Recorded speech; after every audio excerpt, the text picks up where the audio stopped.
Hello, everyone. Hope y'all having a good Friday.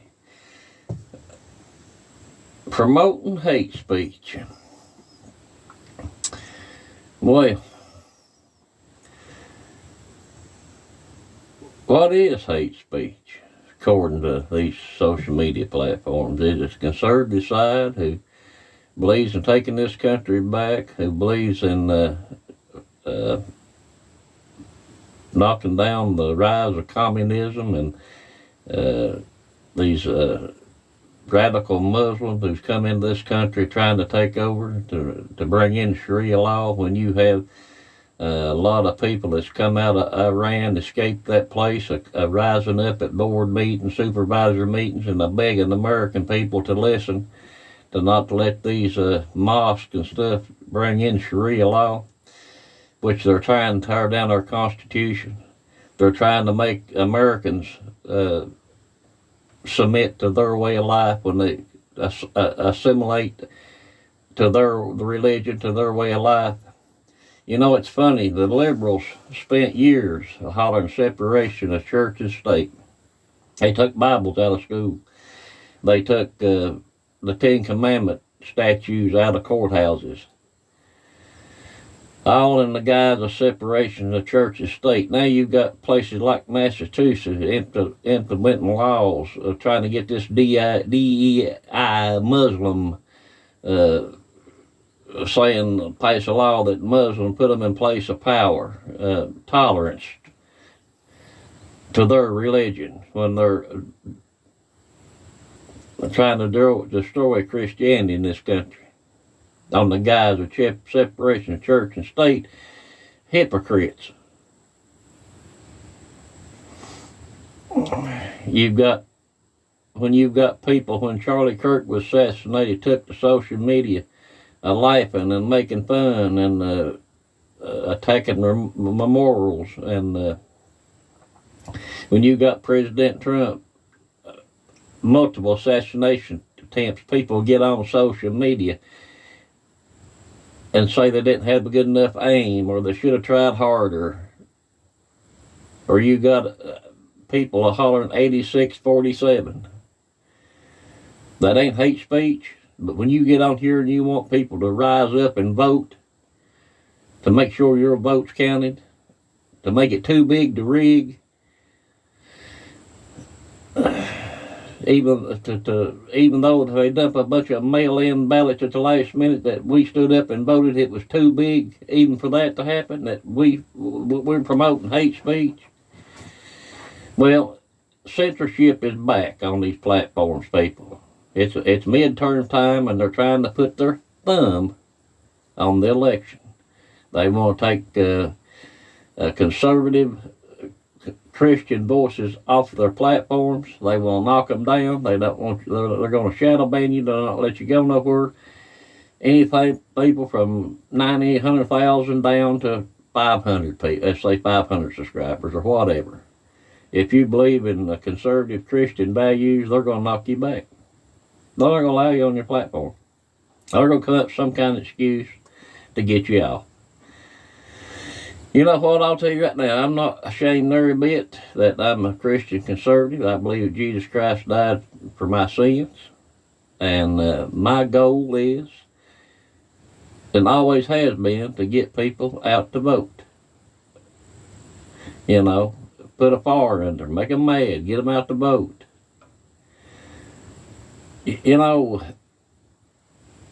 back when President Trump was running, I done something I had never done. I got out and I joined Trump Force 47. I got out and I got people out to the vote, people out to the polls, and I actually got to talk to President Trump. I was on a conference call with Laura Trump and got picked to ask President Trump a question. Out of all the people was on that conference call, I don't know how many people was on it, but I got picked to ask him a question, and I got to talk to the President of the United States, which for a peon like me, just a small farmer out of Southwest Virginia, I actually got to talk to the President of the United States, which a lot of us will never get that opportunity. And I can tell you, he talked just like he, on the phone, just like he does at his press conferences anywhere else.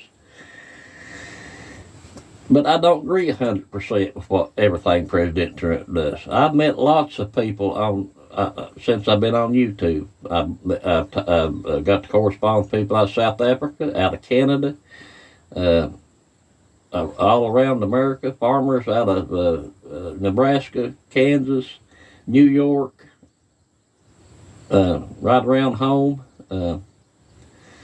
People that's on YouTube, and they're a great bunch of people. Do I agree with their platforms, their channels 100%? No. And they don't agree with me 100%, but we agree 80 to 90%. Then we're like-minded.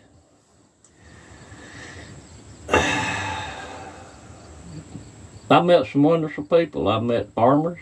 I got to know them. Homesteaders,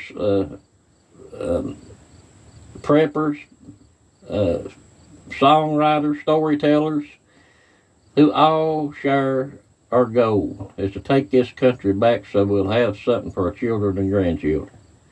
To bring it back to a nation under God. Freedom. God, family, and country. I'm not going to apologize for that. And I don't consider it hate speech. I see the other side promoting hate speech. Death to infidels. Death to America. Tear down the Constitution. We can't stand like this, people. We have got to take a stand, and we have all got to get up together. I mean, if they get their way and they bring in this communism and Islamism or Muslim, whatever you want to call radical Muslimism, people, I'm telling you, you older people, talk to your children. Your daughter, your granddaughters will not be safe under this Sharia law. They meant to take over this country one way or another. And I'm going to tell you before I get off here what I think you should be doing. You should be prepping. You should be storing up food. Grow it if you can. Make sure you got your boomsticks and plenty of freedom seeds. And make dang sure that you've got your Bible. And pray for this country. Pray for to God that He gives wisdom to our leaders to straighten up and come back to what America once was and can be again. That's all I've got to say. I don't know if I'll get to see you another time or not, but if so, the good Lord willing, God bless each and every one of you, and remember, vote too big to rig for the midterms. God bless.